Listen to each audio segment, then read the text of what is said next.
1981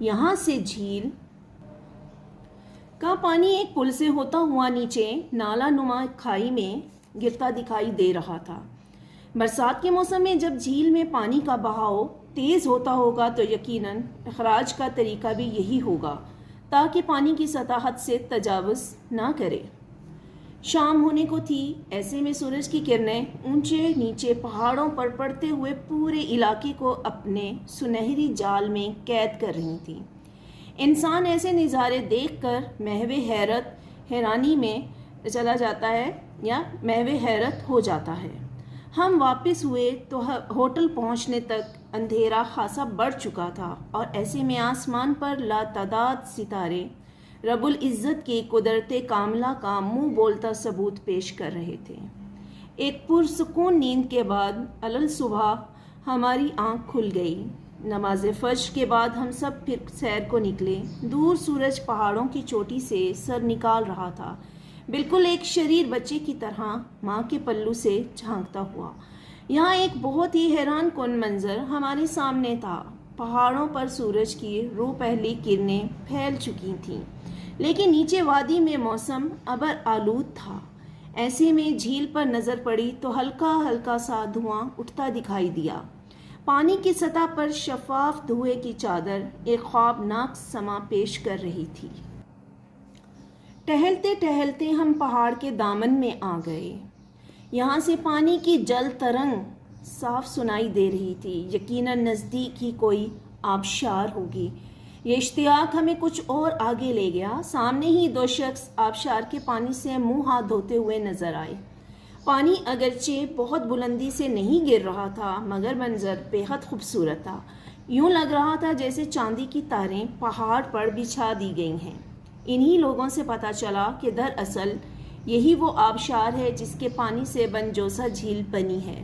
سر گھما کر دیکھا تو وہی دل فریب منظر سامنے تھا۔ سورج کی کرنیں کوسے قزح کے رنگ بکھیرتے ہوئے جھیل پر پڑ رہی تھیں۔ جھیل کے پانی سے اٹھتے ہوئے دھوئیں کا وہ حسین منظر شاید ہم کبھی بھی فراموش نہ کر پائیں گے۔ 6 روزہ تفریح کے بعد اس خوبصورت سفر کی یادیں اور بنجوسا جھیل کا وہ خوابناک منظر ہم اپنی آنکھوں میں بسائے لوٹ رہے تھے۔ کلاس 6 نوٹ بک پہ یہ کام ہوگا۔ ڈیٹ ویک 4 سبق نمبر 4 بنجوسا جھیل۔ اس کے الفاظ معنی آپ نے لکھنے ہیں۔ رواں دواں چلتا ہوا یا بہتا ہوا، فراغت فرصت یا مہلت، فیاضی سخاوت یا بھلائی، دل فریب دل کو لبھانے والی، ٹکی ہوئی ٹھہری ہوئی، شادہ و فرحاں خوش و باش خوش و خرم، لاتعداد انگنت بے شمار، محو حیرت حیرت میں ڈوبا ہوا، قدرت کاملہ پوری پوری طاقت، شفاف صاف یا چمکدار، روح پہلی چاندی جیسا، اشتیاق شوق تمنا یا پھر آبرو۔ نیکسٹ پیج پر ہم کریں گے الفاظ جملے۔ شادہ و فرحاں، ہم گھر سے شادہ و فرحاں قافلے کی صورت میں نکلے۔ اشتیاق، میں ہر کام اشتیاق سے شوق سے کرتی ہوں۔ محو حیرت حیرت میں ڈوبا ہوا، میں سمندر کا خوبصورت منظر دیکھ کر محو حیرت ہو گیا۔ روح پہلی کرنیں چاندی جیسی کرنیں، پہاڑوں پر سورج کی روح پہلی کرنیں پھیل چکی تھیں۔ سرسبز و شاداب، بنجوسا جھیل سرسبز و شاداب ہے۔ مناظر، مری میں بہت سے خوبصورت مناظر ہیں۔ قدرت کاملہ، آسمان پر موجود تارے اللہ تعالیٰ کی قدرت کاملہ کا منہ بولتا ثبوت ہے۔ نیکسٹ ہم کریں گے سوال جواب۔ سوال نمبر 1 ہے، بنجوسا جھیل سطح سمندر سے کتنی بلندی پر واقع ہے؟ بنجوسا جھیل سطح سمندر سے 1981 میٹر بلندی پر واقع ہے۔ سوال نمبر 2 ہے، دریائے جہلم پر بنا پل کن 2 علاقوں کو ملاتا ہے اور اس پل کی لمبائی کتنی ہے؟ دریائے جہلم پر بنا پل پنجاب کو کشمیر سے ملاتا ہے۔ اس پل کی لمبائی 150 کلومیٹر ہے۔ سوال نمبر 3، کہوٹہ شہر کو کیا خاص اہمیت حاصل ہے؟ کہوٹہ ریسرچ لیبارٹری کی وجہ سے کہوٹہ شہر کو پاکستان میں خاص اہمیت حاصل ہے۔ سوال نمبر 4، راولا کوٹ خشکی کے راستے کن 4 اضلاع سے ملتا ہے؟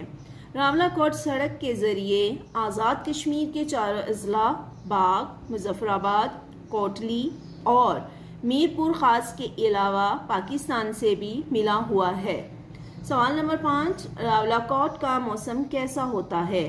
راولا کوٹ کا موسم گرمیوں میں اگرچہ زیادہ گرم نہیں ہوتا لیکن سردیوں میں خاصا خشک اور سرد ہوتا ہے۔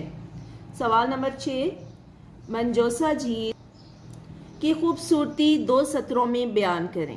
اس کا جواب، منجوسا جھیل کے چاروں اطراف میں سرسبز اور گھنے درختوں سے ڈھکے بلند و بالا پہاڑ ہیں اور ان پر مضبوطی سے ٹکے گھر جادوئی منظر پیش کرتے ہیں۔ سوال نمبر 3 ہے، الفاظ کے مترادف لکھیے یعنی ہم معنی الفاظ لکھیے۔ رنگا رنگ، رنگ برنگ، سورج، آفتاب، فیاضی، سخاوت، جنت، بہشت، اجلا، صاف، روا دوا، گامزن، شریر، شرارتی۔ نیکسٹ ہے سوال نمبر 4، اعراب لگا کر تلفظ واضح کیجیے۔ زیر زبر پیش، جزم اور شد کے استعمال سے جو ہے لفظ کا تلفظ ٹھیک طرح سے واضح ہو جاتا ہے۔ دیکھیں اس طرح سے آپ اعراب لگائیں گے، کاف زبر و کو، سین زیر سے، کو سے، کا زبر کا، زیر زبر ہے زہ، کزہ، لفظ بنا کو سے کزہ،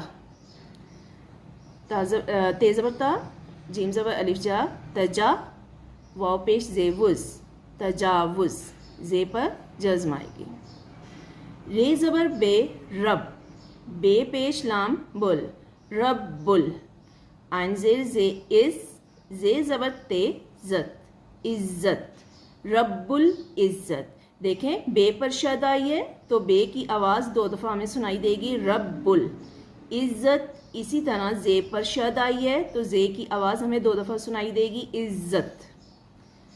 بے زبر نون بن، جیم زبر واجو، سین زبر ہے سا، جو سا، بن جو سا۔ ری پیش و رو، پے زبر ہے پہ، لام زیر یا لی، پہلی، رو پہلی۔ سوال نمبر 7 ہے آگے، درج ذیل موضوعات پر ایک ایک پیرا لکھیں۔ راولا کوٹ پونچھ کا ضلعی صدر مقام ہے جو سڑکوں کے ذریعے آزاد کشمیر کے 4 اضلاع باغ، مظفر آباد، کوٹلی اور میر پور خاص کے علاوہ پاکستان سے بھی ملا ہوا ہے۔ راولا کوٹ پاکستان کے شہر راول پنڈی سے قریباً 80 کلومیٹر کے فاصلے پر واقع ہے۔ یہاں کا موسم اگرچہ گرمیوں میں زیادہ گرم نہیں ہوتا لیکن سردیوں میں خشک اور سرد ہوتا ہے۔ منجوسا جھیل سطح سمندر سے 1981 میٹر بلندی پر واقع ہے۔ جھیل کے چاروں اطراف میں سرسبز اور گھنے درختوں سے ڈھکے بلند و بالا پہاڑ اور ان پر مضبوطی سے ٹکے گھر جادوئی منظر پیش کرتے ہیں۔ جھیل کا پانی ایک پل سے ہوتا ہوا نیچے نالا نما کھائی میں گرتا دکھائی دیتا ہے۔ کشمیر کے صحت افزا مقام پونچھ پر واقع منجوسا جھیل ایک حسین مصنوعی جھیل ہے جس کے وجود نے گرد و پیش کے منظر کو حسین بنا دیا ہے۔ دیکھیں اردو بی کی نوٹ بک پہ آپ نے سب سے پہلے جو یہ ویک 4 کا کام کرنا ہے وہ ہے عبارت نمبر 1 جو کہ پیج نمبر 118 پر موجود ہے۔ اس طرح سے ہوگا کہ پہلے آپ کو یہ عبارت لکھنی ہوگی۔ پیپرز وغیرہ میں جب آپ کو عبارت دی جاتی ہے آپ نے اس کو عبارت کو پڑھنے کے بعد اس کے سوالات کے جوابات دینے ہوتے ہیں۔ دیکھیں عبارت ہم پہلے پڑھتے ہیں پھر اس عبارت میں سے اس کے سوالات کے جوابات لکھیں گے۔ غریب مزدور دن رات محنت مشقت کرتے ہیں، انہیں ورزش کی ضرورت نہیں ہوتی۔ دوسرے لوگوں کو جو زیادہ تر بیٹھ کر کام کرتے ہیں ورزش کی بہت ضرورت ہوتی ہے، مگر ان میں سے اکثر آرام طلب ہوتے ہیں اور ورزش نہیں کرتے۔ ورزش نہ کرنے سے ان کے قوا کمزور ہو جاتے ہیں، ان کا معدہ خراب ہو جاتا ہے اور وہ کئی بیماریوں میں مبتلا ہو جاتے ہیں۔ جو طالب علم ورزش نہیں کرتے وہ صحت کی خرابی کی وجہ سے اپنی تعلیم مکمل نہیں کر سکتے۔ بعض طالب علم سمجھتے ہیں کہ ورزش کرنے سے وقت ضائع ہوتا ہے، ان کی سوچ غلط ہے۔ جب صحت ہی نہیں ہوگی تو پڑھائی کیسے ہوگی؟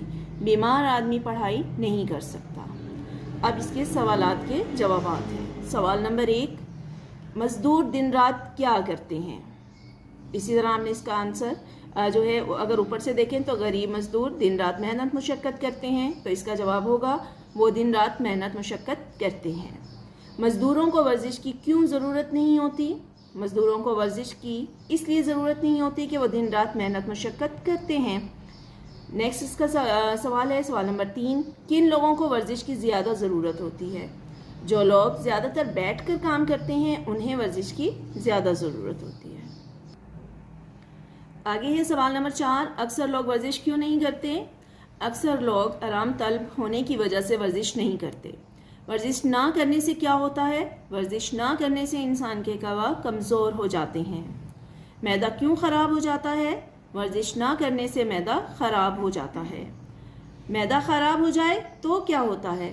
معدہ خراب ہو جائے تو انسان کئی بیماریوں میں مبتلا ہو جاتا ہے۔ طالب علم ورزش نہیں کرے گا تو کیا ہوگا؟ وہ بیمار ہو جائے گا اور تعلیم مکمل نہیں کر سکے گا۔ متضاد الفاظ کرنے ہیں۔ متضاد الفاظ وہ الفاظ ہیں جن کے معنی ایک دوسرے کے الٹ ہوں۔ اسلام، کفر، امن، جنگ، اجلا، میلا، اجالا، اندھیرا، اتار چڑھاؤ، اپنا، پرایا یا بیگانہ، امیر، غریب، امارت، غربت، امیری، غریبی، اونچا، نیچا۔ آگے ہیں یہ مترادف الفاظ ہیں۔ مترادف الفاظ وہ الفاظ ہیں جن کے ایک ہی معنی ہوں۔ امیر دولت مند، اندھیرا تاریکی، الفت محبت، احمق نادان، انسان بشر، بدن جسم، بوڑھا پیر، بڑھاپا پیری، بد برا، بدی برائی۔ آگے دیکھیے پیج نمبر 97 پر موجود ہے جملوں کی درستگی۔ 1 تا 5 ہم پہلے کر چکے ہیں، اب ہم نے کرنا ہے 6 سے لے کر 10 تک۔ دیکھیں، اس نے کام کرنا ہے، یہ ٹھیک نہیں ہے، درست فکرہ ہوگا اسے کام کرنا ہے۔ نیکسٹ ہے انہوں نے کام کرنا ہے، نہیں یہ غلط ہے، ٹھیک اس طرح ہوگا انہیں کام کرنا ہے۔ اس نے میری بات کو نہ سنا، اس نے میری بات نہ سنی۔ اس نے دروازے کو بند کر دیا، یہاں پہ کو نہیں آئے گا، اس نے دروازہ بند کر دیا۔ آپ کو یہ بات کس نے کہی؟ یہاں پر بھی کو نہیں، کو کا استعمال نہیں ہوگا، یہاں پر آئے گا سے۔ آپ سے یہ بات کس نے کہی؟ آگے دیکھیے پیج نمبر 103 پر نامکمل جملے ہیں جن کو ہم نے الفاظ لگا کر مکمل کرنا ہے۔ 6 سے شروع کریں گے ہم 6۔ دیکھیں، بلوچستان رقبے کے لحاظ سے سب سے ڈیش صوبہ ہے، تو یہاں پر آئے گا بلوچستان رقبے کے لحاظ سے سب سے بڑا صوبہ ہے۔ پنجاب کا دارالحکومت ڈیش ہے، پنجاب کا دارالحکومت لاہور ہے۔ پاکستان کا دارالخلافہ ڈیش ہے، پاکستان کا دارالخلافہ اسلام آباد ہے۔ پاکستان ہمارا پیارا ڈیش ہے، پاکستان ہمارا پیارا وطن ہے۔ پشاور ڈیش کا دارالحکومت ہے، پشاور صوبہ خیبر پختونخوا کا دارالحکومت ہے۔ آگے دیکھیے صفحہ نمبر 129 پر خط ہے چچا کے نام اپنی تعلیمی حالت بتانے کے لیے۔ اس کو ہم اس طرح سے تیار کریں گے خط کو۔ از کمرہ امتحان کوما الف ڈاٹ بے ڈاٹ جیم، تاریخ لکھیں گے، یہاں پر جیسے لکھا ہوا ہے 22 مئی 2021، یہ ڈاٹ۔ پیارے چچا جان، یہاں پر یہ ایکسکلیمیشن مارک آئے گا۔ السلام علیکم، میں خیریت سے ہوں، ابھی ابھی آپ کا خط ملا ہے، آپ نے میری تعلیمی حالت کے بارے میں پوچھا ہے۔ میں بہت باقاعدگی سے مطالعہ کرتی ہوں، جو بوائز ہیں وہ یہاں پر اس کو فعل کو چینج کر لیں گے، مطالعہ کرتا ہوں۔ جماعت کے کمرے میں ہر سبق غور سے سنتی اور سمجھتی ہوں، روز کا پڑھا ہوا سبق روز یاد کر لیتی ہوں یا کر لیتا ہوں، اسے دہراتی یا دہراتا بھی رہتی یا رہتا ہوں۔ اس لیے ہر امتحان میں اول آتی ہوں. سالانہ امتحان میں بھی میں ہر مضمون میں اول آئی تھی. مجھے پوری امید ہے کہ انشاءاللہ آئندہ بھی ہر مضمون میں اول ہی آؤں گی. میں بہت محنت کرتی ہوں. آپ میرے لیے بھی دعا کیا کریں کہ خوب پڑھ لکھ کر زندگی میں باعزت مقام حاصل کر سکوں. چچی جان کی خدمت میں سلام. اس طرح اس کو اختتام کریں گے. والسلام. آپ کی پیاری بھتیجی، یا پھر آپ لکھیں گے آپ کا پیارا بھتیجا، نیچے حمزہ چھوٹی اے بڑی اے. کلاس یہ آپ نے سارا کام جو ہے اردو اے کا کام اردو اے کی کاپی پر اور اردو بی کا کام اردو بی کی کاپی پر کر کے ویڈنسڈے کو چیک کروانے کے لیے آنا ہے. اور اس کے علاوہ اس تمام کام کو آپ نے بہت اچھے طریقے سے یاد کرنا ہے. Take care. اللہ حافظ.